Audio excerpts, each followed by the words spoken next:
So I said, well, he told me too, but being that you were a jungler, you know the Gambia better than me. So if you leave, I'll meet you wherever you are, but I'm not helping you to leave. So he left for Dakar that same night and contacted me the next day. So I also flew out to Dakar and met him. So we spoke for a long period of time. We spoke between, I think, we met at 1 on a Friday and spoke till about 6 or 7. And I documented most of the things he told me. So essentially you had an interview with this former jungler.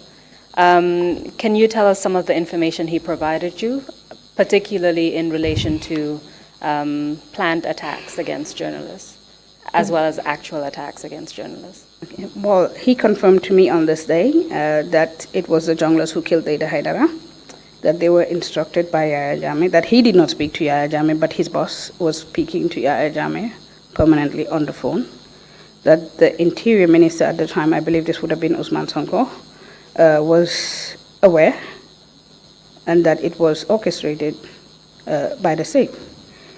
He also told me that there was a list of journalists that should be dealt with. By dealt with, he meant killed. And that on that list, from what I remember, because I have this information, maybe I can try to get it to you. I certainly was there. Demba Jawa was there.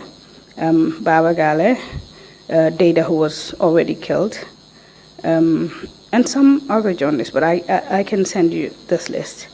Then he asked me whether I knew Major Khalifa Bajinka, and I replied in the negative, which was not true. I did know him through my work, but I didn't know why he was asking, so I said, no, I don't know him. And he told me that I should thank him. If I do get to see him at some point, I should thank him for saving my life. And I said, how did he save my life? He told me of an event that took place in Sindola, in Kanilai, in which both myself and Demba Jao participated. It was a retreat organized by PROPAG. This is the Pro-Poor Advocacy Group. And Demba Jao, being the GPU president at the time, no, maybe he was not GPU, but being the GPU representative to the PROPAG board, was also invited. I guess on the list of institutions that should be on the PROPAG board, the GPU was listed as a media representative. So I and Demba Jao were supposed to be picked up. And I said, so what would you have done to us? He said, you would have been killed that night. And he told me that I actually had 9 lives, because every time they attempted to get rid of me, apparently Bajinka told them that this was my younger sister. This was me, right? He came up to me and he spoke to me and told them that I know Nai very well and this is her younger sister, it's not her. And he also told them that that was not Demba Jao, that they got their information wrong. On a separate incident, do you actually remember having a conversation with Major Yes, Khalifa I do. I actually also remember that he was overly nice to me the next day, and he asked me whether I wanted to visit President Jammeh's farm or garden or whatever it is that he has there. But he was super, super, super nice during that stay. I don't know whether it was to prove that it certainly wasn't me or something like that, but he was out of his way nice to me, yeah. So there was a list of journalists that were supposed to be killed, essentially a hit list of journalists. Your name was there, as well as D.A. Jawa and a few other people. Yes. And from what the jungler told you, it was because of Major Khalifa Bajinka that you weren't, in fact, killed on that occasion. Yes. And that you should thank him for doing that. Yeah. Please continue. He told me of a specific incident, which could be true, because at this point in time, I was still resident in the Gambia. This would have been sometime in the middle of 2008. Waja, where I worked later, had an event on collective bargaining in Conakry, and he told me that I stayed in this hotel and in this room, and that they had planned to plant drugs in my bag, so that they had already alerted the security at the police. This is the security agencies of the Gambia, and they had already worked with somebody who was in the hotel to actually plant drugs in my bag, so that I would have been arrested for possessing and smuggling of drugs into the Gambia, which meant automatically that the Gambia government would have made a request to get me extradited or sent back to the Gambia for trial. And I just want to make sure this is clear. The hit list that you talked about, which had the names of journalists on it, did that jungler tell you how that list was created or who ordered the creation of such a list? Well, he told me that there should have been also a copy of this list at the NIA, but that this list was in the possession of their boss, which bosses have changed over several times. He did tell me that as well. So there would have been at least 2 copies of the list, yes. He said that the NIA also had a copy of the list.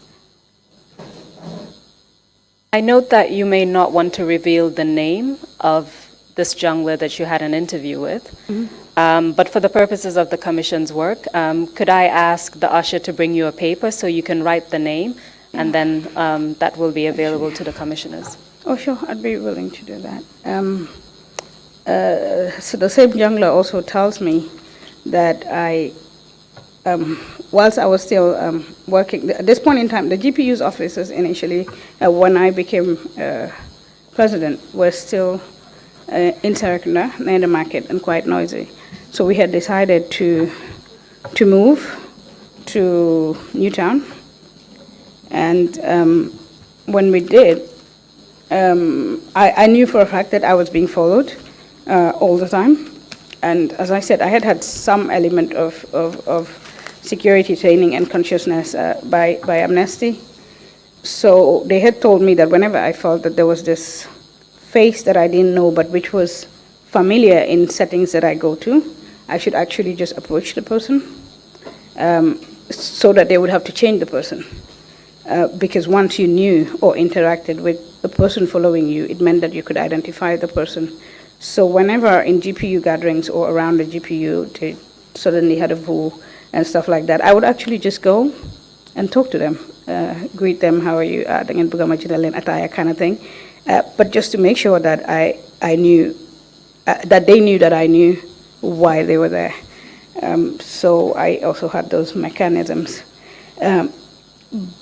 One scary thing that he told me was that they knew my car, and he also told me the number plate and the type of car, and that they wanted to, they had already infiltrated my garages, and not the garages himself, but they had somebody in there that was... Like a mechanic, your mechanic at the... Yeah, they knew my mechanic, they knew where I took my car for service or for repairs.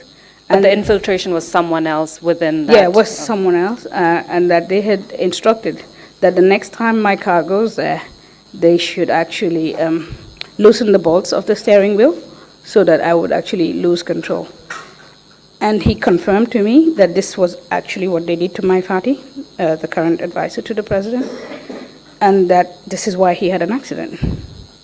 Sorry, just to make clear, this jungler told you that my Fati was actually, there was an attempt on his life, and that came from the junglers. Them, yeah. So I guess this was just to confirm to me that such things did happen. It fortunately never happened to me because I saw an uncle of mine on the road. He had a car, but he was taking a taxi or something, waiting for public transport. And I said, "What are you doing here?" He said that he had issues with his car. So I drove him home, and I got up from my driving seat, and I said, "You use my car until you fix your car." So they assumed that I had either sold my car or something like that, because he said, "You talk like this, which I guess is what saved me.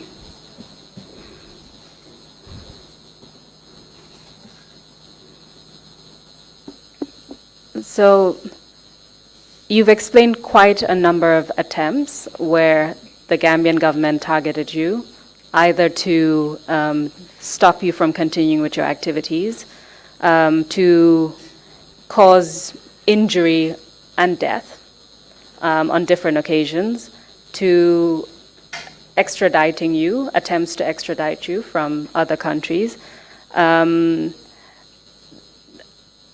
Having heard all this information, having experienced some of them, and then having heard the information that the jungler provided to you, How did you feel about your safety and security at that point? Well, I was a bit rattled, but I think I was even more rattled by what he told me after the issues relating to the journalists. Because I was staying in a hotel by the ocean when I went to meet him. I did not give him my location because I knew that he was a jungler. So even though I sat with him for long hours, I did not trust him. And I told two friends, and this was also a strategy that I had. Whenever I went into a country based on information that I knew, I would always contact colleague journalists who were working in that country to tell them I was coming, I was on this flight, and I was, just in case nobody ever found me. So before meeting the jungler, I told the editor of a newspaper who's a personal friend of mine, and another Senegalese rapper who we developed very good relations with, because we used to do, during the CCG campaigns, we even did CDs and used Senegalese rappers to do songs on the Gambia, just so that we would raise awareness in Senegal as well on the human rights situation in the Gambia. So he offered me a pen recorder that he had, and security, because he had security.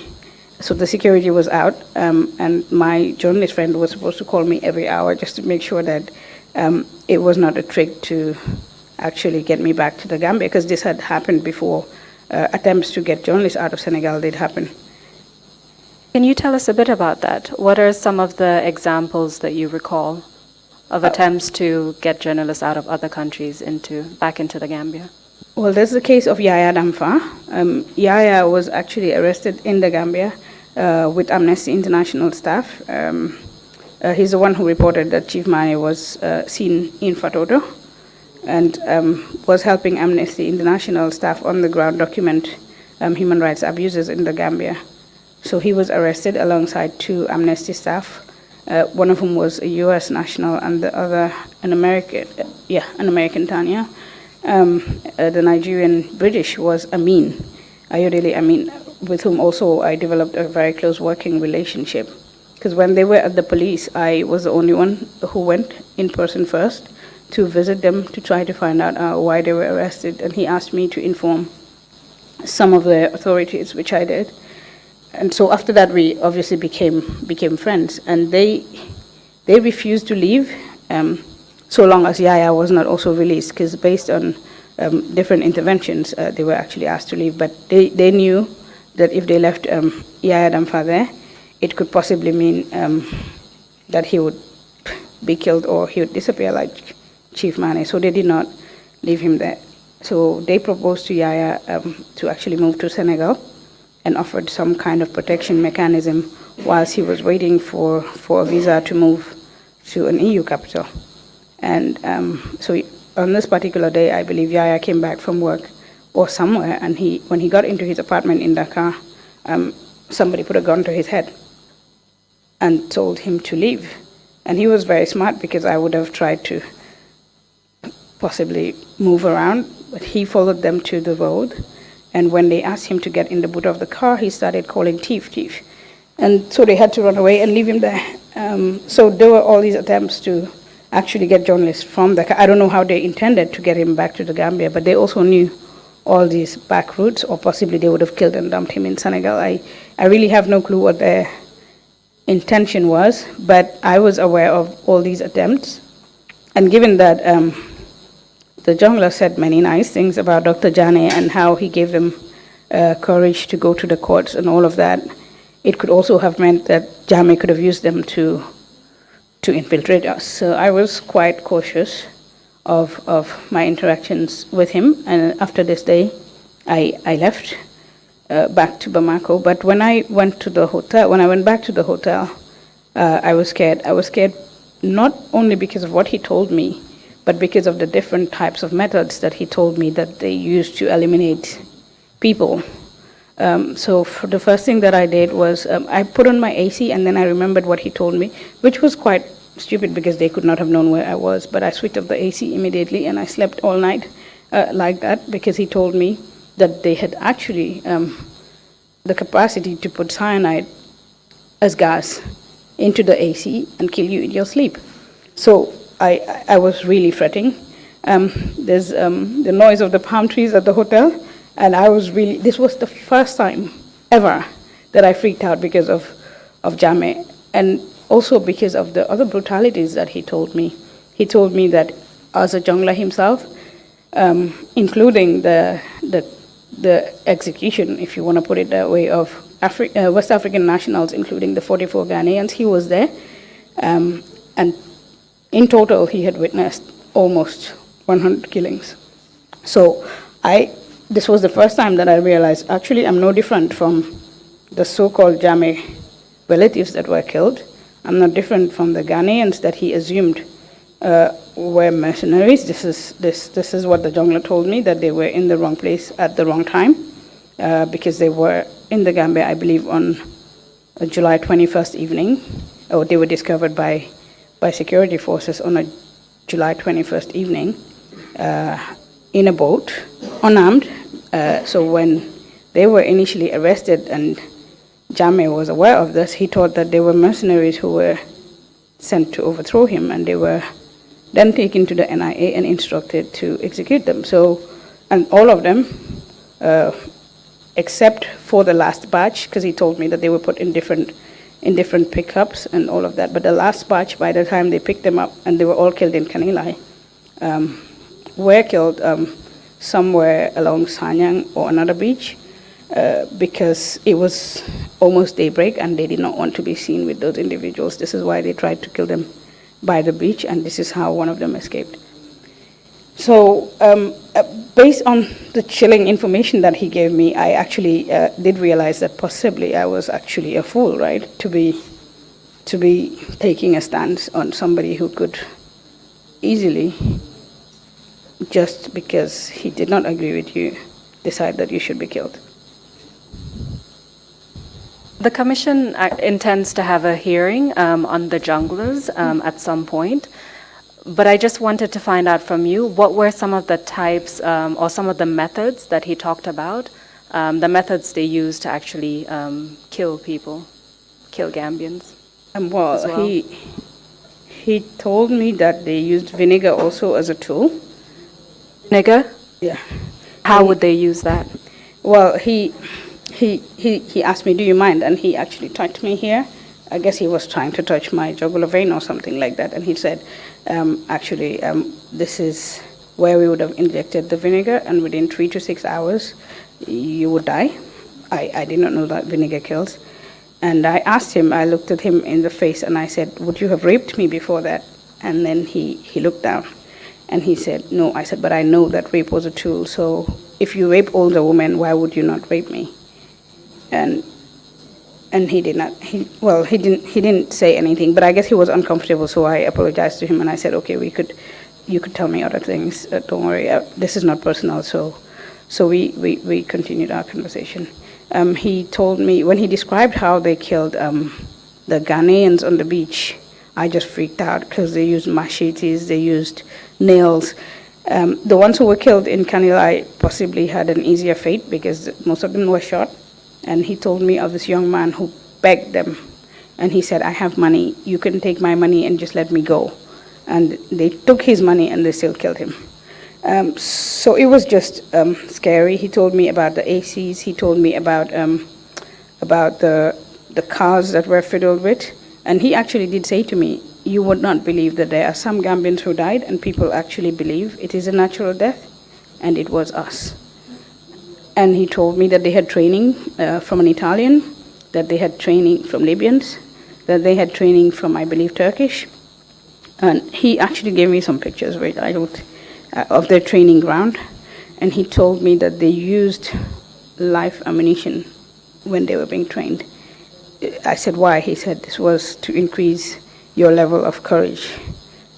So they would actually be asked to shoot at each other. That's very chilling information. It is. You have committed to provide us with this information, which we will look into further as part of our hearings. I just wanted to ask one question about Yaya Damfa. You talked about the attempts to basically arrest him and take him back to the Gambia. Just to be clear, was the belief that it was by security forces of the Gambia or individuals linked to the Gambian government? We were aware that the Gambian government had elements working in Senegal. Whether these elements were Gambians or Senegalese, I would not know, but I know that at even higher levels, Jammeh had indeed infiltrated the security of Senegal. Did your activities within the organizations that you told us about, so CCG as well as CSAG, is it? Did those activities result in any of your members being arrested? CCG obviously technically died a natural death, but because there was CSAG, we were able to undertake various activities, including legal actions on behalf of for example, the death row inmates. Because Dr. Jana was in prison as at the time of the executions, it was actually CCG that broke the information on the executions. So perhaps before that, why don't you tell us about what led to Dr. Jana's arrest? Well, apparently we had broken the law by printing and distributing T-shirts that said "End to Dictatorship Now." So we were tried for sedition and treason because we printed 100 T-shirts. So at that time you were out of the country, you were charged for that. Yeah. And Dr. Jana ended up in jail as a result. Yes, Dr. Jana and unfortunately 3 printers. Michael Uche Thomas, he was a Nigerian national. He ended up dying in prison because of pneumonia. 2 other young Gambians, one Jalo and it's been a while now. In your statement, you refer to Modu Keita and Ibrahima Jallo. Yeah, is that Modu correct? Keita and Ibrahima Jallo. They were all sentenced alongside alongside Dr. Jana for having printed T-shirts for us. Obviously, because I was away, we could engage the services of a lawyer for them, because they had absolutely nothing to do with CCG. Just to be clear, can you just state the full name of Dr. Jana so it's clear in the record? It's Amadou Sketra Jana. So all of these individuals were, 4 of them, were arrested. And at some point you engaged a lawyer, you said for the 2 individuals, meaning or for all of them? For all of them. Initially, I was not aware of their arrest because Dr. Jana was underground and made those arrangements. So I had contacted, because I used to speak to Dr. Jana at least twice a day when we were engaged in our CCG activities. At some point in time, I asked him to leave. And he said, why? I said, because they know that most of the activities you're financing, and they're closing down on you, because they even offered him a government contract to supply the NIA with material. But it was all a ploy, and he knew it was a ploy, and he told me that he would give them rubbish equipment. I said, this is too bold a move to take. And he told them to supply them with the equipment. He needed to go into the NIA and look at their premises. But this was also to give information to the CCG on what was going on in the NIA. He didn't see much though, because obviously they were also plotting against him. So I asked him at this point in time to leave, because for me it didn't make sense that they offered him a contract. And he said that he was going to stay, which he did, and we organized this event, I guess in May. It was probably Africa Liberation Day, where we organized an event at the UTG. And Dr. Jana, he's a happy-go-lucky man, right? He was distributing T-shirts in the street in the university. And this is why he was arrested. And when he was arrested, they apparently even knew who printed the T-shirts because he never named them. So they picked them up. And I wasn't aware of that, but I was aware immediately of his arrest because he didn't call me that evening and he didn't call me the next day. So I contacted staff of the GPU and I said, could you please call Dr. Jana's number because I've been calling him and I'm not getting him. And he did. I said, could you go to his office? And in go to. So this guy went. He didn't get to the office because he retreated and he called me back. He said, there's security personnel everywhere and they're wearing this black hood over their heads. What he did not know and I did not know at that time was they had already arrested him like 24 hours before and had actually taken him back to his office to search the premises, which is why there was this large security personnel outside the premises of the office. So I contacted a lawyer immediately, and possibly for months on end, we could not find him. So the lawyer tried the police stations, tried the NIA, and they all denied that they had arrested him, but obviously they had arrested him. And from that day, I got back into the fighting mode. So I started writing press releases, doing press conferences, traveling all over West Africa again to see if I could get him released. He also had U.S. nationality, so I wrote to the U.S. Embassy. His wife was Senegalese, so I met up with the Senegalese authorities and just tried to do as much as I could just to locate him in the first instance. So months later, he was charged and brought to court in chains, hands and legs chained, and like he was treated like an animal. They would be yanking him on and off a truck, right? And so basically, I guess because it was treason charges, they somehow believed that the T-shirts would transform to guns. I certainly don't know what they were thinking, but this is how he was treated. And the CCG, I guess, was the government believed that the CCG was some sort of rebel movement because we were talking about peaceful change. Do you recall when these events occurred? Maybe the year, perhaps the month, if possible, or the months? Would it be 2011? I'm assuming yes. In your statement, it says 2011. It would be 2011, and he was eventually tried 2012 or end of 2011 because we looked for him for months. End of 2011, the trial started. Apart from Dr. Jana and the three other individuals you named, you told us you were charged. Were any other individuals charged as well? Certainly. Matthew K. Jallo, he's based in the U.S. He was also a member of the CCG executive. And Famara Dem, he was also charged. Demba or Famara Demba? Demba. Can you tell us what was the result of those charges? Were they eventually convicted? To how many? What was the term? Well, they were eventually convicted to life imprisonment. Dr. Jana was to serve almost 2 years in prison. But again, as in the GPU case, I was aware from a very early stage, particularly when I got involved in GPU matters, actively involved in GPU matters, that one thing that the Gambia government was very good at was creating a problem, but not so good at solving the problem. So I always thought that you should move ahead of them.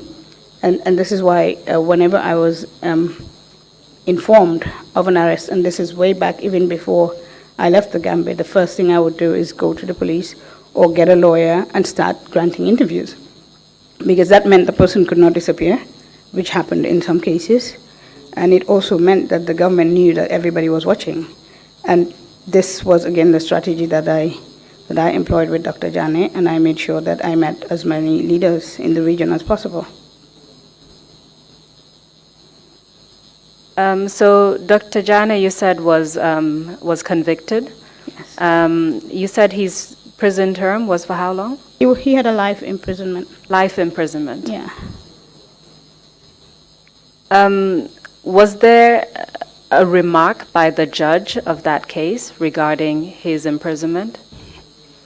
Was there a remark? I was not on the ground and I did not attend trial, so I was getting regular feedback from the legal team, but it was generally summaries. As I said, Dr. Jana is quite stubborn like myself, and we found a way within the prison system, despite the fact that he was in a maximum security wing, to communicate on Skype, on WhatsApp. Was it WhatsApp? But we definitely did Skype conversations and a lot of SMSs. And he informed me of first the threats of jamming, because I had this habit not to watch GRTS because it was tasteless.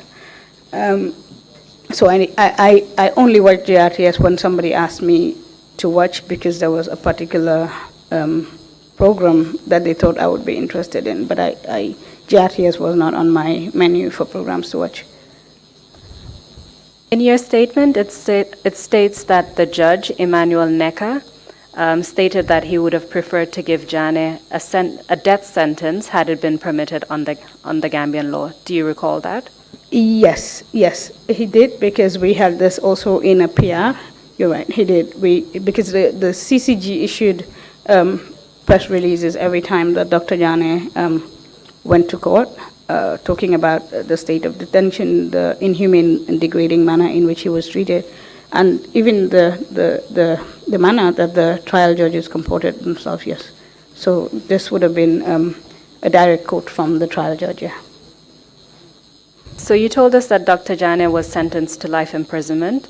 For the other individuals, what were their sentences? If you recall. I should recall, because it was quite serious as well. They did not get life. I'm not sure they had life imprisonment, but they also had extremely harsh sentences based on the fact that they printed seditious material. In your statement, because I know you went back into your records to put some of this information together. In your statement, it states that they were each sentenced to 3 years of hard labor. Is that what you recall? That is true, but even before the end of the first year, I want to believe, Michael Uche Thomas died of pneumonia in prison, and it was also due to the fact that he did not get medical attention. What was the reaction of the international community to this particular case? Well, most people were shocked. As I said, I traveled a lot in West Africa and still do, and despite the fact that there are regimes that can be quite authoritarian, protests and T-shirts and even making unsavory remarks about the head of state are generally just ignored by authorities. So first, I was much younger than this and a very skinny young woman at that, so they were surprised that that I had all these troubles and that actually Jammeh saw me as his enemy. This was the reaction of ECOWAS officials. It was the reaction of foreign leaders that I would meet. Does Jammeh think you could overthrow him? Actually, he does. And I guess they started to realize the seriousness of this. But also Dr. Jana being in prison was quite a bad thing for the CCG. But it was an excellent thing for the situation on prisons, because he would give me information on a prisoner who was beaten and died, and then we would issue a statement. He would give me details on just the conditions within the prisons, and we made sure that this information came out. And he also used to write using another name, and it was published by the Daily News. From prison? Yes. As a result of his presence in the prison, did you receive any information about an incident that was to occur to prisoners at the time? Yes. Well, before the incident, Dr. Jana sent me an SMS probably around midnight on Tabaski of 2012, I would believe, and informed me that prisoners were worried by the statements of President Jammeh. As I said earlier, I hardly watch GRTS, and at some point, I must admit, especially after what happened to Dr. Jana, I almost gave up on my activism on Gambia because I was so frustrated that you speak out for people, and I would have people who would never comment But once a parent was arrested or something like that, would actually contact me by email or telephone and say that, oh, they arrested my father, can you do a press conference? I'm like, you must be crazy, right? Why don't you do the press conference? So at some point I felt that people wanted always the easy way out, because I would think that if my father was arrested, I would hold a protest outside State House, right? So this is me though, but I would expect people to be willing to at least make that effort. So they would want, oh, can you please call Alintin? Alintin was at the time the head of RADO, which is a Senegalese human rights institution, but he was also a very good personal friend of mine who I would later have some issues with based on the executions, but I could come to that later. And so I felt that even when Gambians suffered, they wanted somebody else to fight for them. They did not want to take the lead in fighting for themselves. And this kind of made me a little bit wary of my interventions and who I would support or not. But I would guide people and tell them, if you do if you're willing to speak, I'll organize a press conference for you. For example, I could get you a lawyer, but how much are you going to pay? The rest I would raise. Stuff like that, just to make sure that people also understood that the fight was a common fight, that I could not come back home, that I was seen to be a terrorist, that I had to curtail my movements to fight for those rights that they wanted me to defend right now. So I had taken this approach of doing my advocacy, but on a different level. So he sent me this SMS, and I guess this was the first Tobaski that I had without my family, possibly, because my family also made sure that feasts were always a nice event for me, and somebody would travel out. So I sent him back an SMS and said, so what do I care if security chiefs are worried about Yahya Jammeh's threats? Because I knew for a fact that he had a life imprisonment and he was not on death row. What was the threat exactly? Well, apparently Jammeh had said that he was going to execute people who were on death row, referring, I guess, to the spate of murders and other incidents of, I don't know what Jammeh's thinking was, but these were basically his remarks. But apparently the feeling in the prison was that this was a threat directed at security personnel or officials who were sentenced for either treason or other things based on acts that the Gambia government claimed they had undertaken. So Dr. Jana, then I did not respond, but around 2 a.m., like my conscience pricked me and said, like, this guy is in mile 2 where you could have been, and he's sending you an alert and you're not saying anything. So I sent him back an SMS and I said, what did Jammeh say? Obviously he knew I'd never watched GRTS, and he said, can you talk? I said, yeah. So we had a late night chat, and he said, I was worried that you have started your craziness because I was not going to have a shower tomorrow, because he had apparently written on his body the names of the death row inmates and when they were sentenced and why they were sentenced. So he said, are you willing to work? I said, yeah, sure. So let's do the list. And this is actually the list that ended up being the official list of the Gambia government for death row inmates. So we did that this particular night. So from what you've said, there was this threat from the president, Jammeh at the time. Mm-hmm. Then Dr. Jana, who was in prison, managed to find the names of the inmates who were supposed to be killed at that time or had been killed? No, not yet. We had not even reached the executions yet. This was just after Jammeh's threat. Apparently there was this fear. Everybody thought it was going to be me. Everybody on death row, but particularly the security personnel, thought that this threat was actually directed at them. And also, given the fact that they knew Jammeh better, they had worked closely with him, they possibly knew what he was capable of and were visibly worried, because Dr. Jana has a sense of humor. Like, even in trouble, he said, all the big guys are trembling, like, please help. And I said, what do they want me to do? Like, when we were having the conversation, because we had to have a very long call on the names, the crimes. Some names were similar, and I'll come to that later because at some point I made an error somewhere, because there were two death row inmates who had the same name but convicted for different crimes. So when we got this list, I said, okay, I'll sleep and think about it. But for me, it was just another Yaya Jammeh tantrum or attention-seeking attempt, right? So, just to interrupt you, so was the list a list of all the death row inmates or a selected? some 44 death row inmates, yeah. So Dr. Jana had to write all over his body, and he was worried that I was going to act a bit erratic until he took a shower, and then he could not take the details again.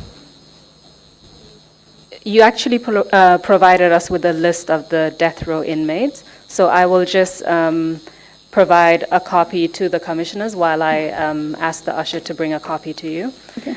And then you can continue telling us, because it's from this list that a number of individuals were then executed. Yeah. Dr. Jana, so we were communicating, yeah, that's...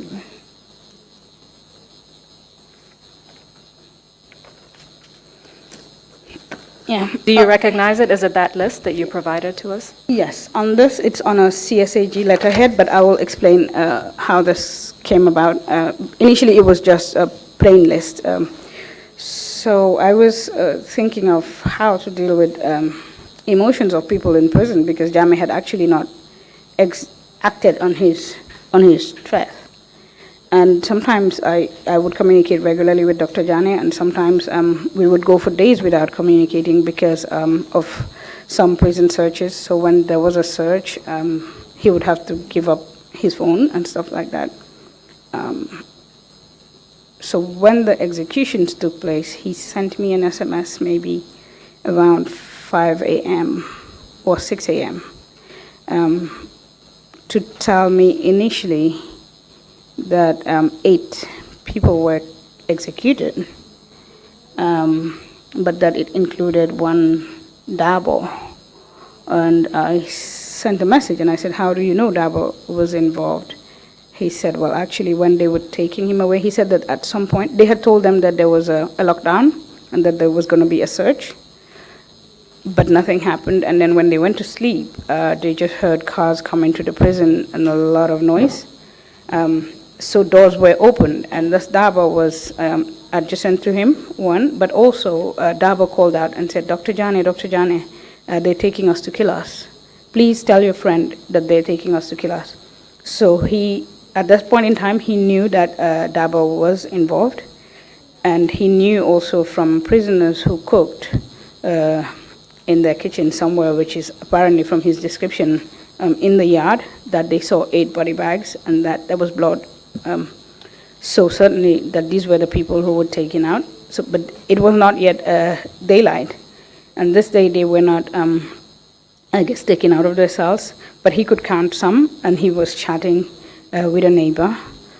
So they were sure that it was 8, and they were calling out to each other. So they were sure that it was definitely 8 persons. It's later that we learned about Tabara Samba. He learned that later in the day, because apparently even prison staff were visibly shocked and trembling and crying because they had never seen anything like that. At that point, and to this day, he clearly doesn't know what happened or where they were killed. So we spoke again that morning, and he gave me the list of 8 individuals. As I said, at this point in time, Tabara was not there. So I drafted a statement, and I contacted Amnesty International, that's the organizations that I work with, Article 19, other groups. I contacted RADO because there were 2 Senegalese nationals, and I again tried to raise alarm. Because these people thought I could help them, I contacted a Malian lawyer and another French lawyer and a Ghanaian lawyer to ask whether we could take this case to the ECOWAS courts to try to get a stay of execution, so that the others would not suffer the same fate. And as I said, on this list of persons that I issued, there's a name that comes up twice, but for different convictions. So I had actually said it was this other person, but it wasn't. So Dr. Jana again called me around 11 to say, but you made a mistake. This person did not die. It's this person who died. So we issued a rejoinder, but this statement I did not issue in the name of CCG because I knew for a fact that if I did, Dr. Jana would be the next person to be executed. So I contacted Bankamani of CSAG and I contacted Amnesty International, who obviously had to do their own vetting processes and were speaking to other inmates. But I felt like, personally, I thought the next night there would be more executions. So we decided to issue the PR that people were actually executed in Mile 2 prisons. And in fact, I believe you were the first organization to release that information to the public. Yeah. I have a copy of the press release. I'll just bring it around to you, and also so we can read the names out into the record. Okay. Can you provide the witness with one copy and one for the commissioners? Thank you.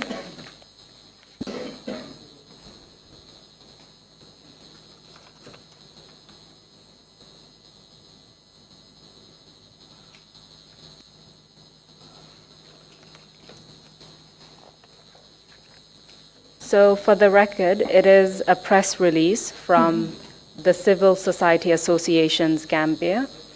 It was released on the 24th of August, 2012. The title is CSAG Confirms Execution of 9 Death Row Inmates, Calls for an Immediate Stop to Executions. Perhaps I should read the first 2 paragraphs, which also includes the names. It states, the Civil Society Association Gambia can confirm that 9 death row inmates at the Mile 2 Central Prisons were executed between the night of August 23rd and the morning of August 24th, 2012. The 9, including 2 Senegalese nationals, are Lamin B. Dabo, Aliou Ba, Lamin Jaju, Dauda Bojang, Abubakar Yabo. Is this who you were referring to as Dabo, or is it Yabo? It was a Yabo. I'm trying to find which name I made errors with, but there was a name which appears twice here, but it's 2 different individuals. Yeah. I'll continue reading. Abdoulaye Sonko, Lamin F. Jame, Jibril Ba, who's Senegalese, and Tabara Samba, Senegalese.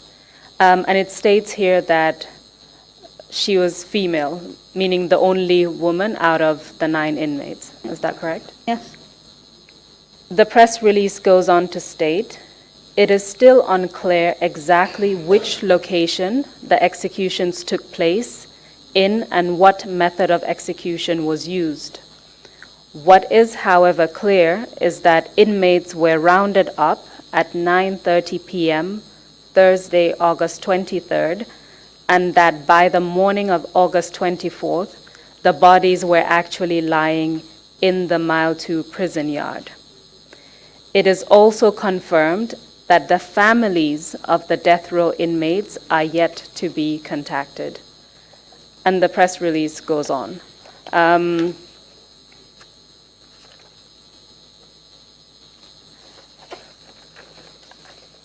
I will read the last 3 paragraphs, because a lot of the text also goes on to call on the authorities of various countries to intervene in order to stop the continuation of executions. Thereafter, you state, we call on all Gambians, in particular the families of the death row inmates, religious and political leaders, human rights groups, journalists, and the legal fraternity to stand up together and say enough is enough. All Gambians must do something in our little way to ensure that the necessary actions are taken to ensure that our bloodthirsty dictator does not get away with murder. May the souls of the unfairly executed rest in perfect peace. Amen. At the time, what was the sentiment of CSAG and yourself in relation to the process that these individuals had gone through, and what was it that was really at issue in terms of their executions?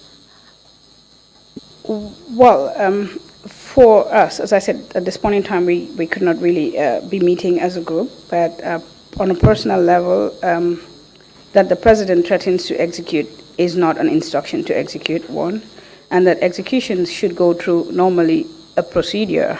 Yes, they were sentenced to death. This was one.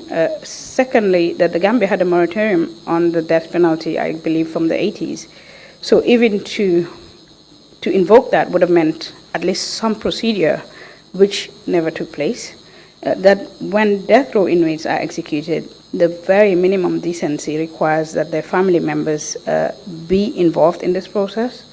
So none of this actually took place, and the manner in which they were taken out of the Mile 2 prisons, not only because they died, but the other prisoners who were in the prison were actually frightened out of their lives because everybody assumed that they were the next target.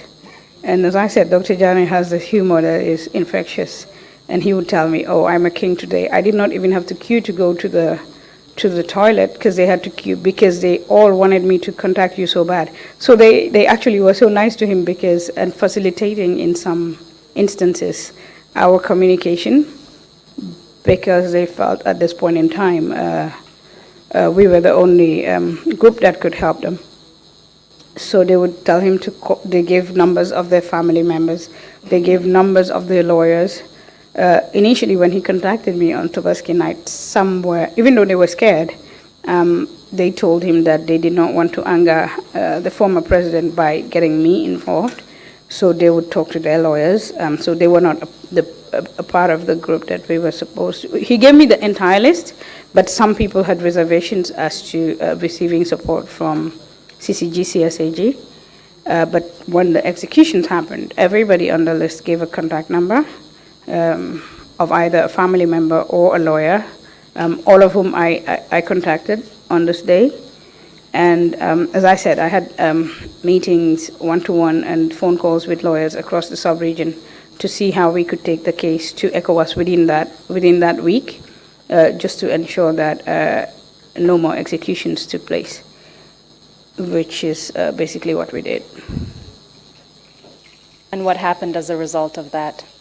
Well, I guess it was, we had the first hearing, and I'm not sure there was a decision on this case because it continued. The Gambia government did not appear at the first few instances, and the court actually made a ruling that whether they appeared or not, they were going to proceed with the hearing.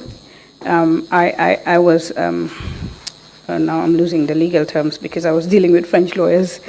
I was also one of the complainants in this case. I guess I was the first complainant, and then CSAG as an institution, and some family members to whom I must give credit. I contacted this lady.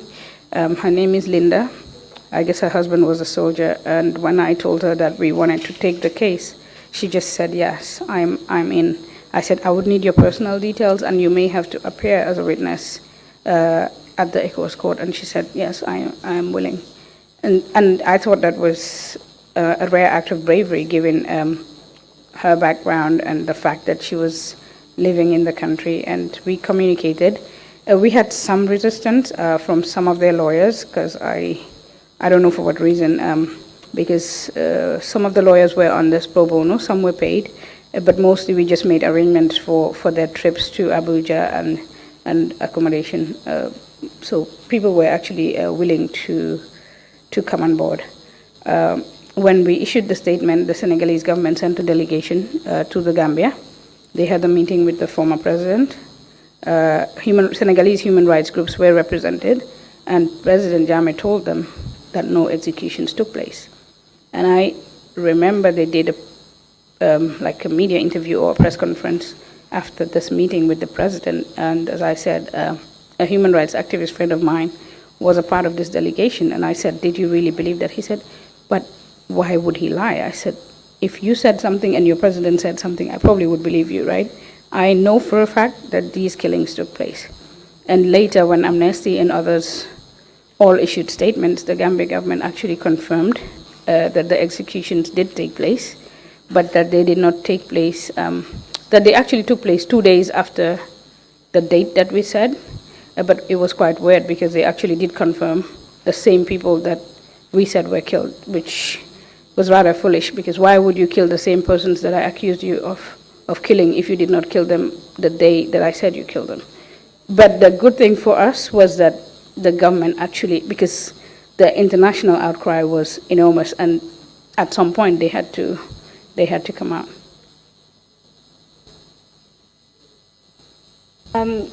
I'd like to move on to another topic. While you were in Mali, I believe you stayed in Mali throughout your the period that you were away in exile. Do you recall any Gambians coming to Mali fleeing from human rights violations? If you do, perhaps just give us an idea of the scope of violations that we're talking about and a few examples. Can I not name names? I can write some names for you, maybe. Yes, I hosted journalists, I hosted security personnel, police, army, close protection of the former president, and they all stayed in my house. And I have this friend who told me that I was crazy to actually bring security personnel running away from Jammeh to live with me. But at this point in time, I really was not thinking of the risks, but I was thinking more of the safety and security of these individuals. I remember I met one of them in Dakar. He had just fled from the Gambia the night before. And again, Bankamani of CSAG asked me to meet this person who was running away. I was actually on transit to Nigeria. So I went to look for the guy and with a friend of mine, and told him that I was actually traveling to Abuja, but I just wanted to see if he was okay and whether he needed anything. And he already had his bags packed as soon as I contacted him. And he said, but they told me you're going to help me. And I said, listen, I'm traveling. But he was visibly scared. And I felt so sorry for him, but he was like this hefty, big security personnel. And I said, so do you think that if Yaya Jammeh came, I could stop him? But if you insist, I can send you to Bamako today, but I'm not in Bamako. So he said that I was not leaving him where I found him. So we went to the travel agent. I bought him a ticket, and I sent him to Bamako and called my office staff to tell them to pick him up at the airport. And my colleague tells me that he had his name on a piece of paper, and this guy is running away from Yaya Jammeh. But I didn't explain, because most of the things I did not explain to my staff, because they would have been also too worried, because they actually used to hang around in our office area. But I knew, and I saw, sometimes it was so dumb, BJL number plates parked on the other side of the street from my office. Anyway, so this guy has the guy's name, and he's standing there at the airport, and the guy walks past him, obviously, and waits until everybody leaves, and he tells him,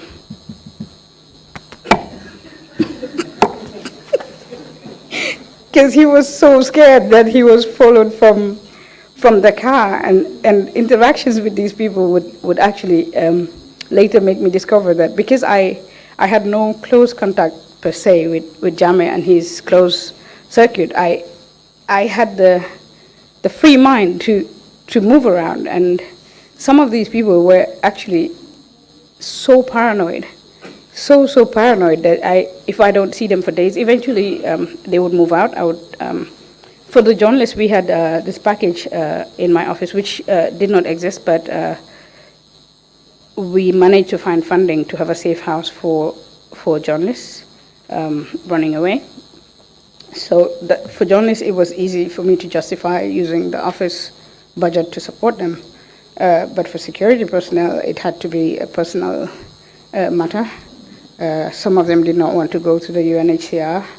Eventually, when I got married, I had to find a separate property so that I could be hosting Gambians there.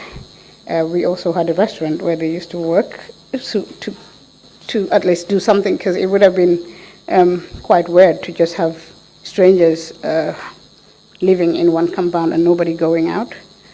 So we had to find also mechanisms of getting some decoy in place. In some instances, Malian authorities knew that Gambian security personnel were there, and they contacted my husband and told him that these people had to leave. But in all instances, we made arrangements for their safe passage out of Mali. And just very briefly, can you tell us the types of human rights violations they were fleeing from? Like, was it, you mentioned attempts to try and arrest you and extradite you. What types of, what were they fleeing from, essentially? What did they think could happen to them? Well, one of them particularly was running from Jana himself. He claimed that Jana used to attack him physically and even stabbed him. So this was, he was directly fleeing from Jana. Others were fleeing from persecution related to trials or unfair trials that they were named in. Journalists, one of them was running away because he was apparently linked with Chief Mane, or undertaking an investigation in relation to the disappearance of Chief Mane. So it was various issues, some just generally out of fear. Yeah. Mr. Chairman, I'm seeking guidance at this point because I have a couple of questions to ask, and then from my end, I would have concluded my questioning.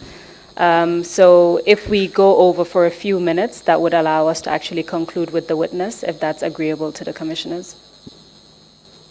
Thank you, absolutely. Please proceed. Thank you very much. Being in exile for all that period, you've mentioned, I think, about 9 years.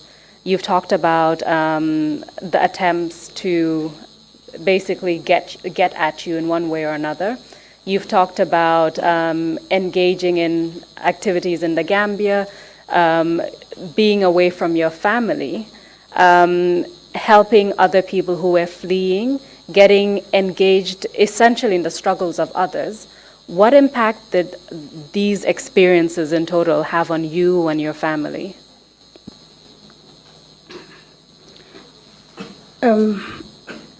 Personally, as I said, beyond the two incidents, my first meeting with a jungler and possibly the extradition attempt, each time I had a face-to-face with the authorities, I actually felt stronger. Maybe this is weird, but it strengthened my resolve to fight.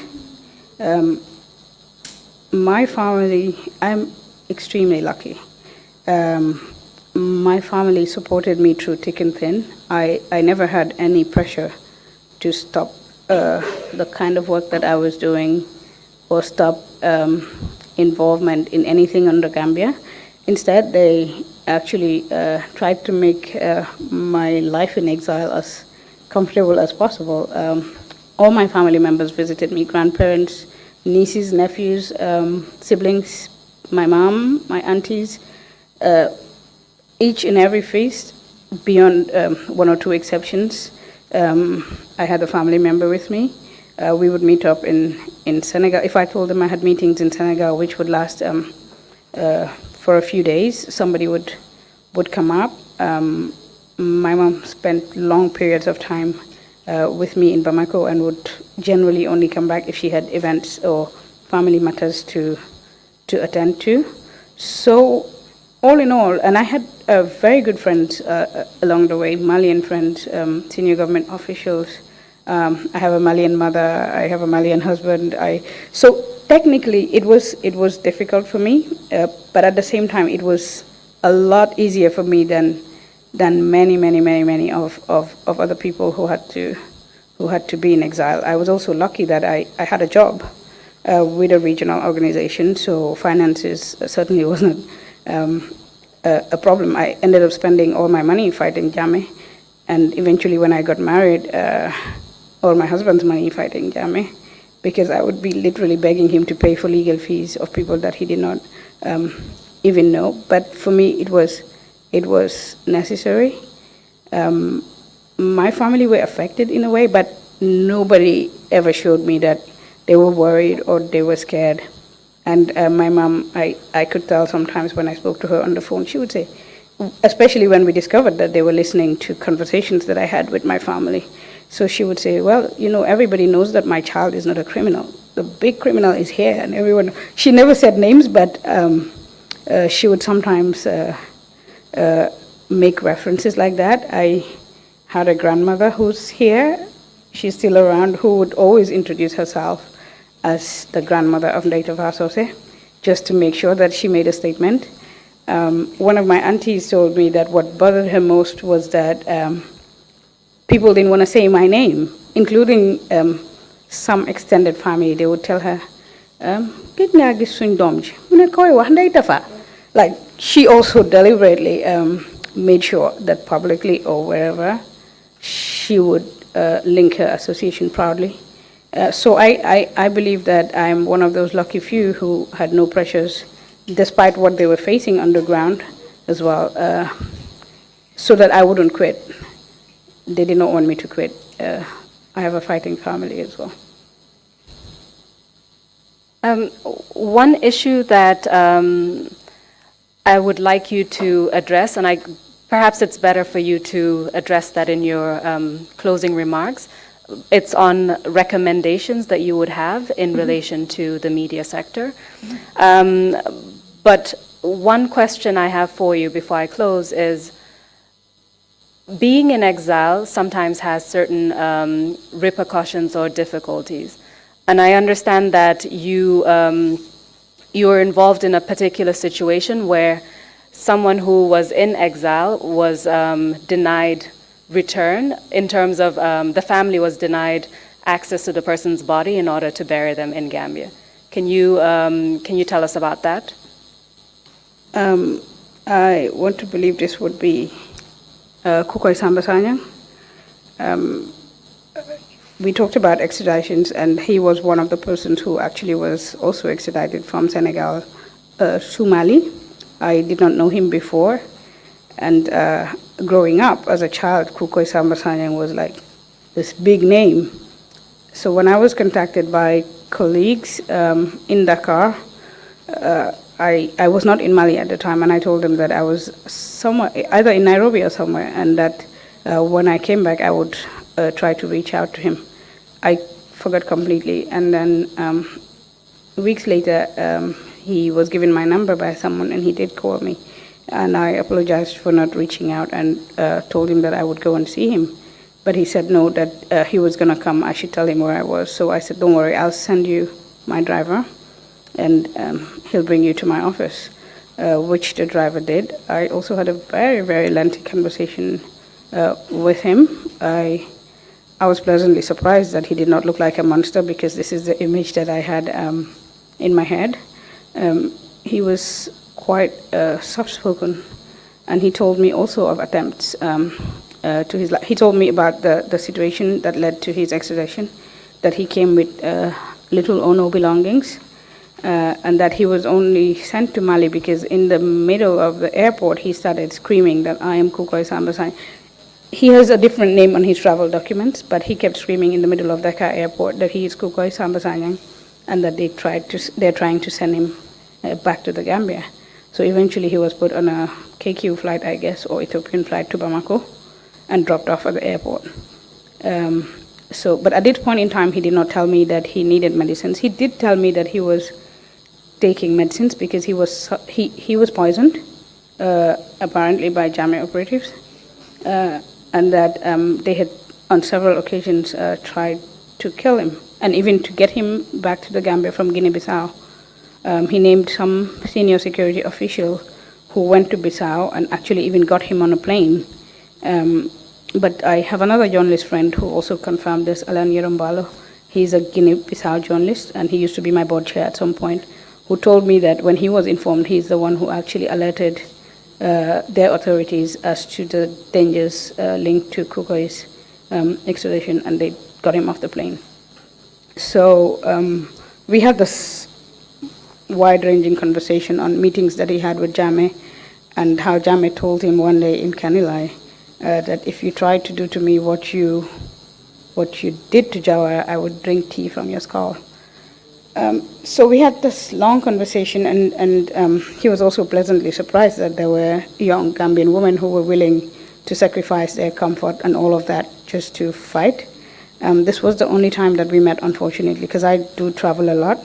And at some point, I was contacted by this young man who came with him to my office to tell me that he died. I said, what? He said, yes, he died, but he said that I should give you these documents. So the guy came with a laptop and his ID and all of that. And he asked me what were they to do. I said, what did he want? He said he wanted to go back to Senegal. So when I checked his ID, it was actually a Senegalese ID. So I contacted the ambassador. But because when he was deported, he kept saying that he was Kukoy Sanyang and granting interviews, the Senegalese wanted to deny any knowledge of that. So I also contacted the Senegalese media, an editor friend of mine, and scanned and sent his travel documents and all of that. And he said, okay, let's not start fighting. Why don't you let me negotiate with the government to allow for his body to be brought back to Senegal, which he did. And so the Senegalese embassy in Mali actually paid for the repatriation of the corpse and for the young man to accompany Kukoy to Senegal. So I assumed that he would be buried in Senegal. And when he got to Senegal, I really had my hands off the matter, but I had given also the documentation and his laptop to this young man. Apparently his brother and other family members were in Senegal to give it to the family. So when they got to Dakar, the young man called me to say that the family said they wanted to bring the body back to the Gambia, which they tried to do, and apparently Jammeh refused, so he was eventually buried in Senegal. But this has happened in other cases too, like Buba Balde, the former minister and former director of Observer. I did not know him before until I was in exile, and he also stayed in my place a couple of times, traveling, but sometimes on Gambia matters, sometimes he was also, I guess, the Secretary General to the West African Fulani Association or something like that. So sometimes it would be on these matters, and we had a lot of conversations. And when he died as well, his family tried to bury him in the Gambia, but they were refused entry at the border. Thank you very much for your testimony. I have come to the end of my questions. I will now hand over to Mr. Chairman for the commissioners to ask questions. Thank you.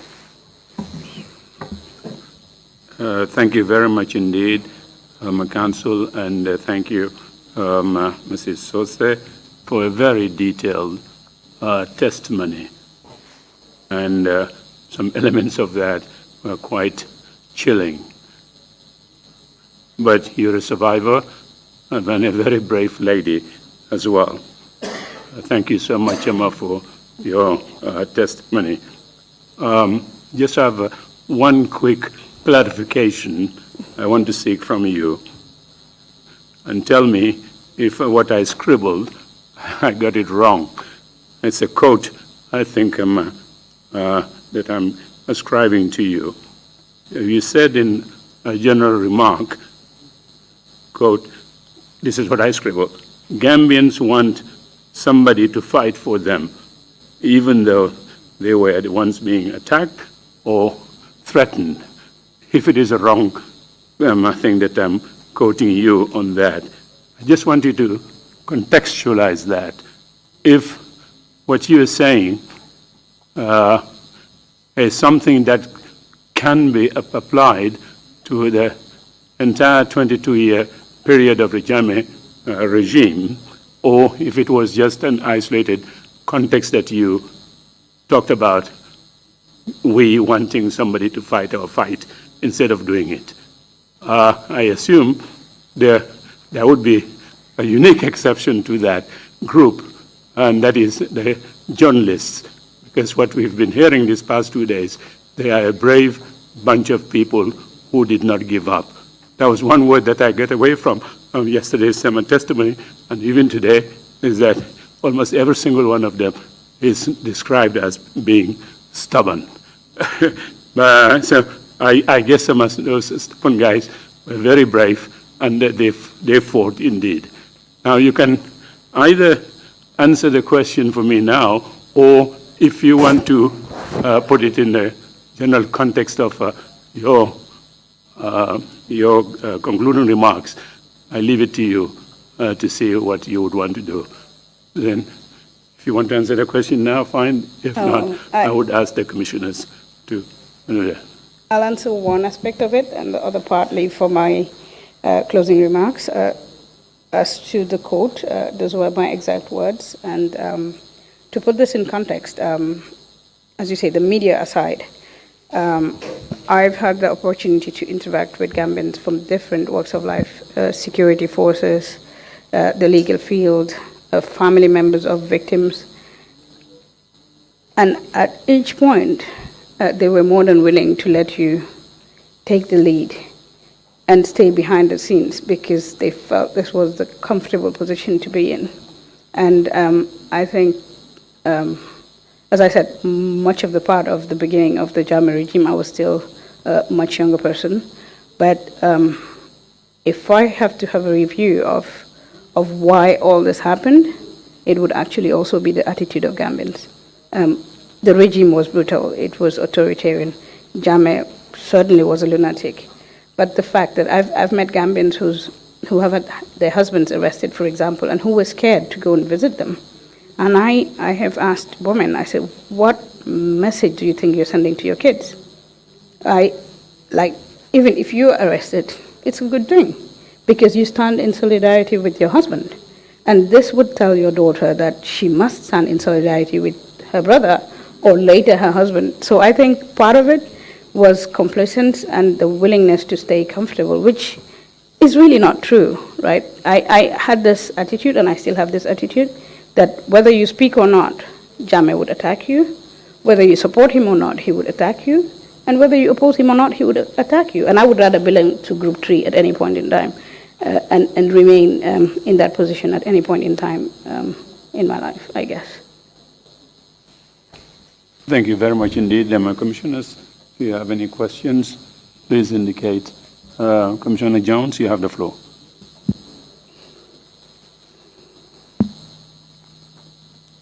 Thank you, Chairman. Mrs. Sose, I wanted clarity regarding the activities of CCG, that is the printing of T-shirts, that led to Dr. Jana and others being convicted and sentenced. Were you also charged with treason? Was that what you told the commission? I believe so, yes. Sorry? Yes. Were you also convicted and sentenced?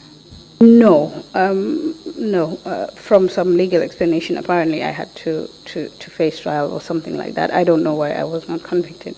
But you were not convicted? No. Okay, thank you. Thank you, Commissioner Carr.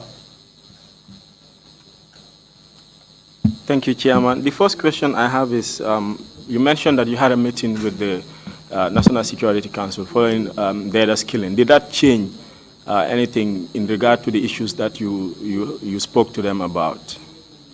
Certainly not. And I believe there were some issues that did not come up in my testimony, but that was not the first time, that was not the last time that I had a meeting or participated in a meeting with the National Security Council. I believe that on 2 other occasions, one as GPU Secretary General and secondly as GPU President, we had reason to request for a meeting with the National Security Council.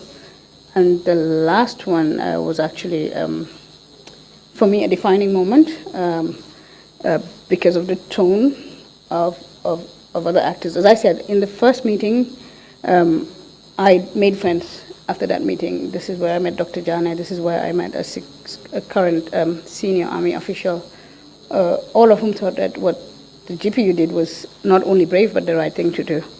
But in eventual meetings, the last one would not have happened. I had sent a letter weeks before following a GPU monthly meeting. We used to have monthly meetings. That members requested that we follow up on the death of Dada and the disappearance of Chief Mane, since we were not having much detail. So we wrote and indicated in the contents of the letter the rationale behind the meeting, and they never got back to us. And I contacted the office of the Vice President a few days to the next GPU meeting to tell them that we had actually written to them and that I was having a GPU meeting the next Saturday, and that I would tell the members that they did not respond to the letter because I did not have a response for my members. So they asked me to resend the letter, but they actually first said, but we did not receive the letter. I said, actually, I sent 2 copies and made sure that I had my copy signed, that it was received, but I could actually scan and send that to you, which I did. So they called us back and said we should go, because I think they met on Tuesdays or Wednesdays, I can't remember anymore, but that we should go that day to that meeting, which we did. And at that meeting, without exception, they were all very hostile, including the Vice President, as to what we wanted, why we wanted particular protections, and they wanted to walk out of the meeting, like not walk out, but that the meeting had ended. And they got up, and some of my colleagues, I'm not sure everyone, some of my colleagues too got up, but I did not get up. And so the protocol said the meeting is over. I said, no, it's not over. And he said, well, the Vice President has, I said, no, you did not listen to us. I asked specific questions on 2 issues at least, the rest we can leave, but I cannot go without an answer on Data Haidara and on Chief Ibrahim Amane. And she sat down, and they all sat down again. I think they were probably surprised that somebody else was dictating as to whether the meeting had ended or not. And she said, what exactly do you want? I said, well, if we ask to meet the National Security Council, it's because I don't expect you to have all the answers. The security chiefs are here, the Ministry of Justice is here, other ministries are here who may have key information to give us. So why don't you allow them to speak? And so she turned around and said, do you have something to say? You can talk, you can talk. And then somebody else spoke. And I remember a security chief telling us that even his house was broken into, and they stole his video and his TV. And I said, but they didn't shoot anyone, right?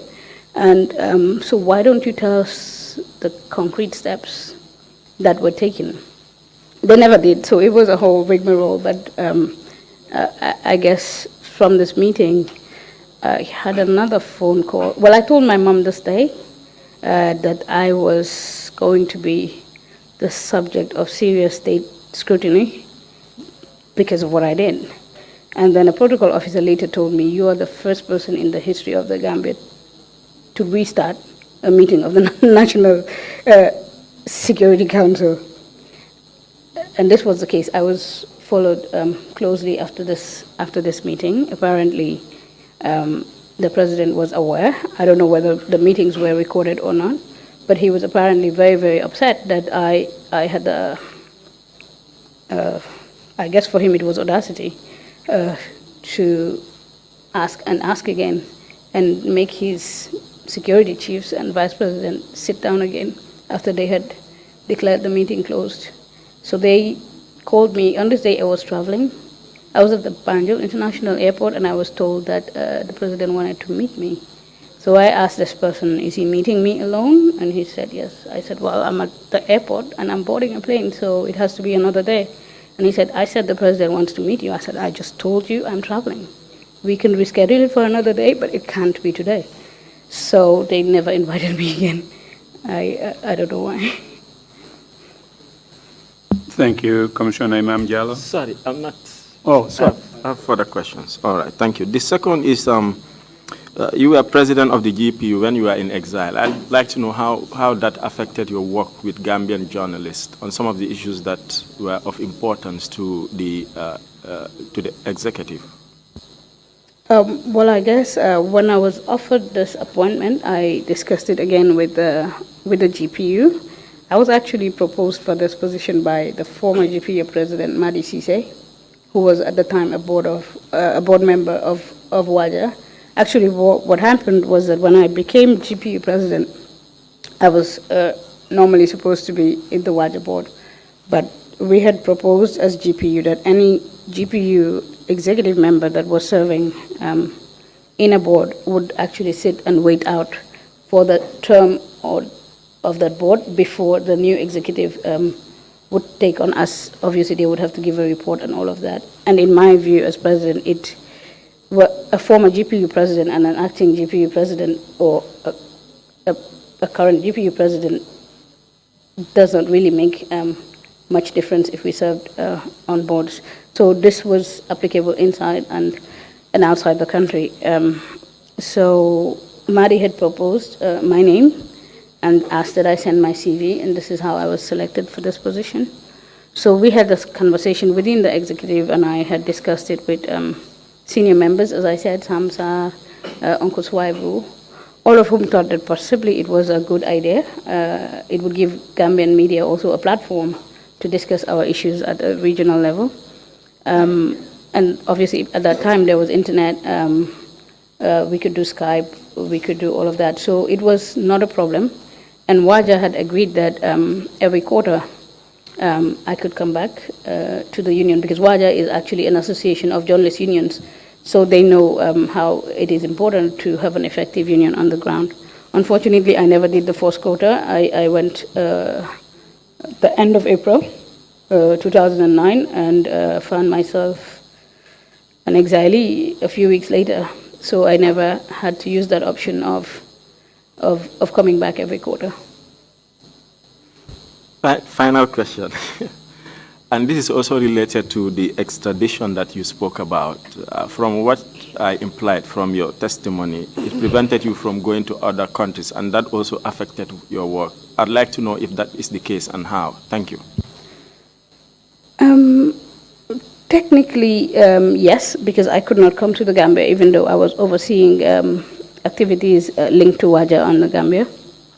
In West Africa, no. As I said, I had had several conversations with different ECOWAS leaders on the situation in the Gambia, and I knew from those conversations that they did not have a very high opinion of the human rights situation in the Gambia, but also that the Gambia government did not really have any formal extradition agreements with other countries, so it would have meant a very long process.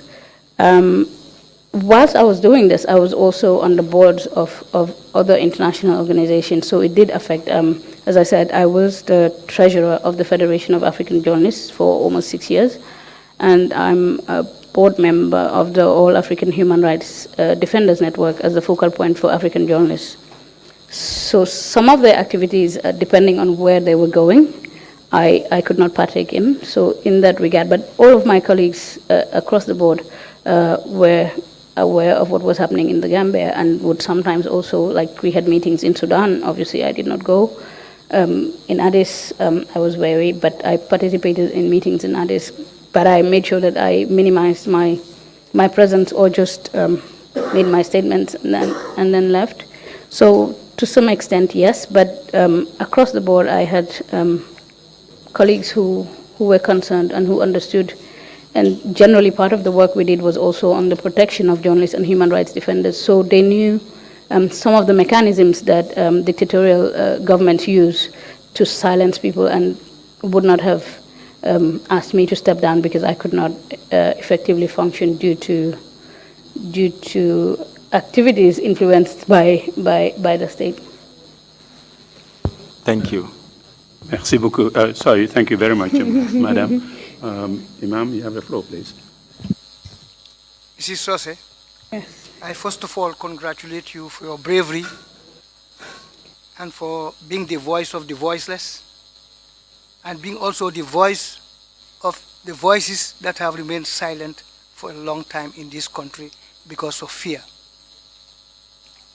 I have a question on the question of this opportunity you have taken, another journalist in this country, being the voices of the people. Do we have any fund from your organization to ensure that families of victimized journalists are provided for? If it is not available, don't you think it is now high time for us to get together, both the voiceless and those who have voices, to ensure that we will, now and forever, provide for people who fall into this category, particularly our journalists, because they are really doing fantastic service to this nation. Thank you. Thank you, Imam. Chairman, did you want to speak in French? Maybe I'll respond to you in French. Commissioner Jallo, luckily, in some instances, support is extended to family of exiled or journalists in distress. This is what we call that element of our project. I'm not sure a Gambian journalist has benefited from that, but we have hosted journalists from other countries. A journalist from Niger lived with us in Bamako in a safe house with his wife and his kids for more than a year until it was safe for him to get back. But there are institutions regionally and globally. The All Africa Human Rights Defenders Network that I referred to also has safe houses across African cities. They have one in Kampala and one in Abidjan. And as I said, I was the focal point for journalists, and sometimes I would send them names because they would have to vet of journalists who were in distress. And at the Waja level, you'd be surprised that this was not only happening to journalists in the Gambia, but journalists in states that are supposedly friendly to the media sometimes are also faced with such threats. I believe that we are currently in transition, and all of these things that are missing in the Gambia, this is the best time to work on this. The transition period is ending very fast, but we have put in place institutions that we can use, like the National Human Rights Commission, the TRRC in its recommendations should be able to, I believe, make recommendations to the government. The African Commission on Human and People's Rights is based in Banjul, and I'm almost certain that they would be willing, because they have taken up and raised at this point in time. I did not deal with that in my testimony, but on a number of occasions, the Special Rapporteur for Freedom of Expression, who was a very good friend of the Gambia, Pansi Takula, tried on several occasions to meet with the Gambian authorities to raise issues of journalists, and they refused to meet her. So she found it very difficult to do much work, but she raised, and even in meetings that were held in Banjul, she raised concern at every point in time on the state of the media and the spate of attacks on journalists and human rights defenders in the Gambia. So I guess there are several national, regional, and international mechanisms that could be used. When we had our trial issues, particularly the GPU-6, we received funding to support families of the journalists, because some institutions did believe that they were going to be in prison for 2 years. I never did, but institutions did, and they were kind enough to provide support. But beyond that support, I think the psychosocial support is also very important, because when people have a problem with the state, technically it's the state that has a problem with us, but others interpret it to be otherwise. You are seen as a pariah of sorts, or that you have the plague. And as I said, I'm one of the lucky few. But not every family or not every journalist or victim of the former regime had that support. And I think this is necessary to include in the debate during this transition. Thank you. I understand, Commissioner Jones, you have an additional question, and then that will be followed by Commissioner Kinte. Sorry, Mr. Sauce, I just have an additional question based on your response. Given the magnitude of threats you seemingly posed to the government, I'm just curious to know what happened to the charges. Were they dropped, or do you have pending charges in the court? I'm assuming I do. When I came back to the Gambia for the first time in October 2017, I traveled with my family, husband and kids, and they all went through. And then the immigration officer held my passport for a while, and I said, "Am I on the wanted persons list?" And he said, "No, that doesn't exist anymore." But it was a joke, and then they all, like several immigration officers came, "Oh, you are native associate." I said, "So indeed I was here, right?" But we had this friendly chat, so I guess I was on the wanted persons list. I don't know about the dropping of the charges. I really never followed up on that. Was it just you? Sorry, just the last one. Was it just you, or were there any other individual, one of the accused, whose charges were dropped or they were not convicted? Do you know? Yes, there were two others, Matthew Kejalo and Famara Demba, who were both based in the UK. I'm not sure that Matthew has been since the change of government, but I assume the farmer has. Thank you. Thank you, Untitled. You've been very resilient and very dynamic. I hope we have a good number of young ladies like yourself in the Gambia, supporting Gambia. You said the jungler who absconded and sought your support told you he witnessed more than 100 killings, or the killing of more than 100 people. And I believe I understand that you also learned from him that it was then that you confirmed that the Jammeh government were responsible of the killing of Dada. Did you have opportunity to learn from him the specific individuals who executed or carried out the killing? That's my first question. Just a point of correction. He did say that he witnessed at least, not more, at least 100. So it's possibly more than, but he did say at least 100. On those who took part, I believe he wanted to protect some of his colleagues, so he did not name names, but he did name that the commander of their group at the time shot at. I don't know who the commander was. The initial shot came from him, and that the commander was speaking to Jammeh and to the former interior minister on the phone whilst they were tailing Dada. Yeah. The second question is, Chief Mane is still missing. Mm-hmm. Of course, by now, it will be established that he is not alive, because he would have said, I'm here, somewhere in the world. But that's not happening. You told us it was Damfa who last saw him in one of the police stations, I believe in Patoto also. Now, were you opportune to know from him whether he was killed by the junglers or not, and whoever did, where and how he was killed?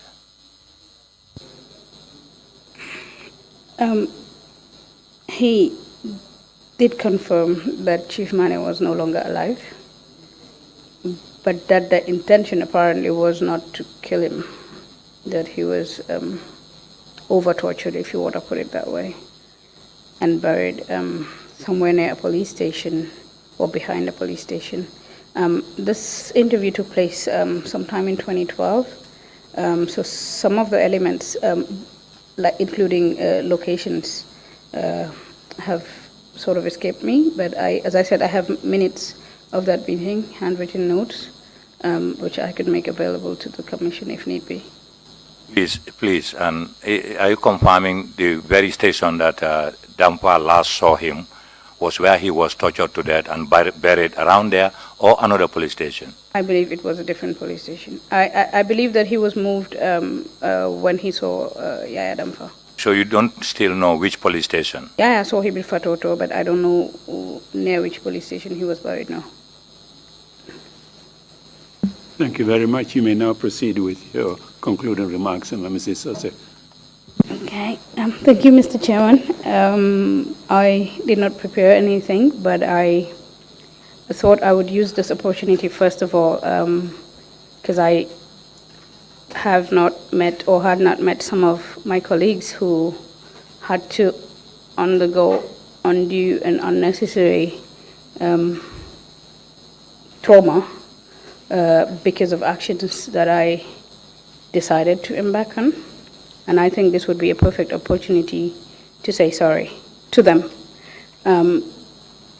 I, at that point in time, and at various points in time, have embarked on activities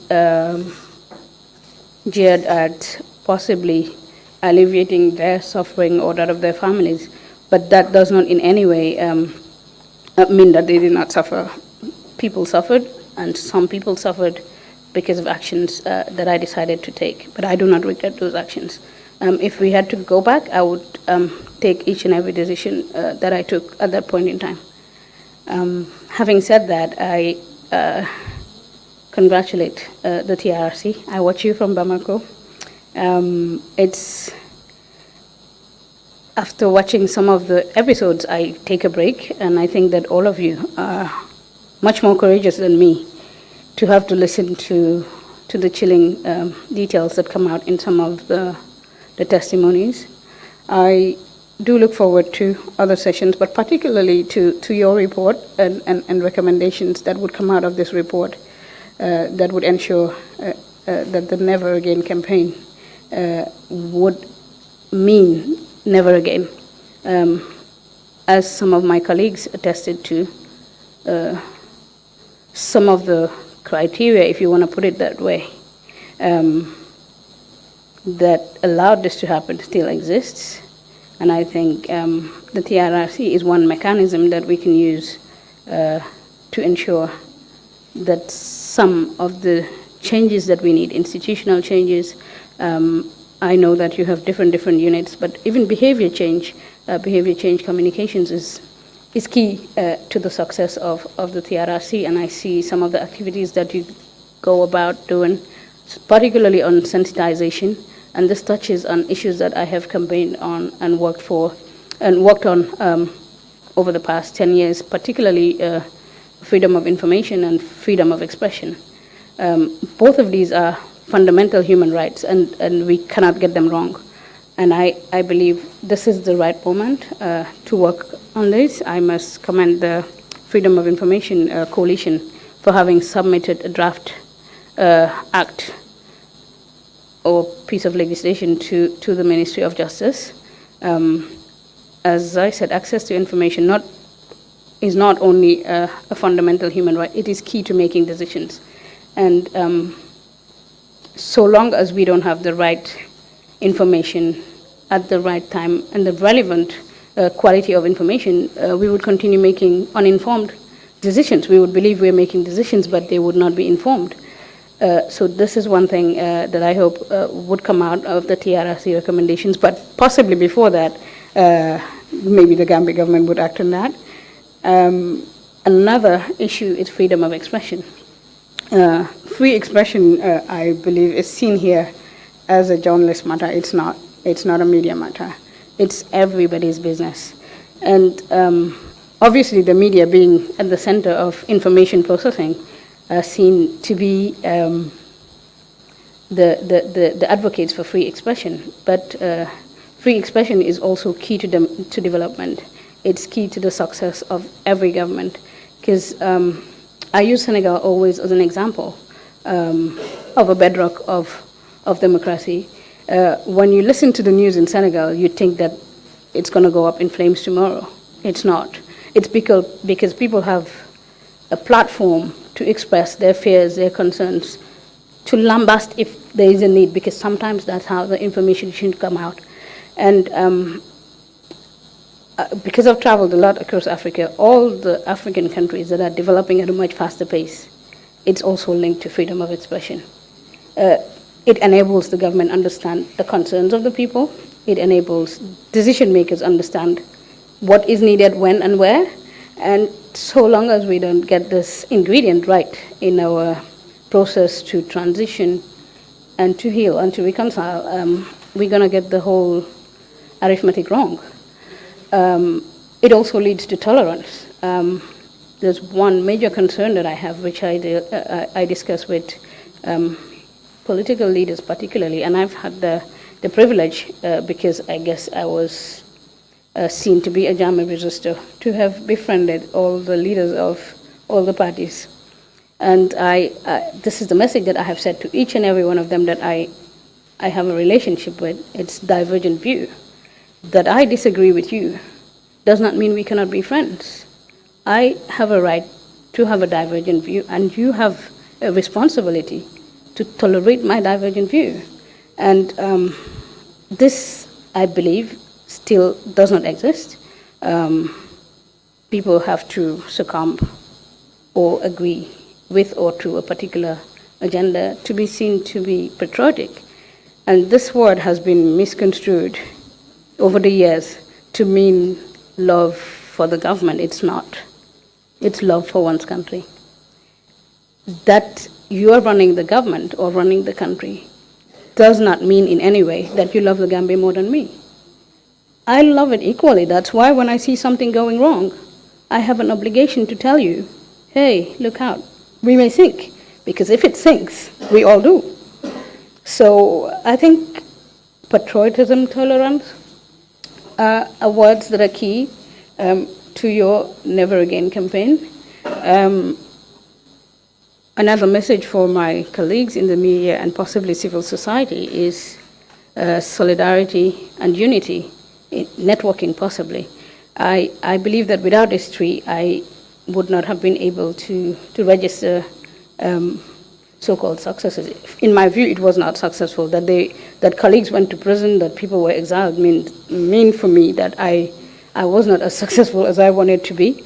But the fact that every time we as the Gambia Press Union or civil society had issues with Jammeh, he had to take a step back.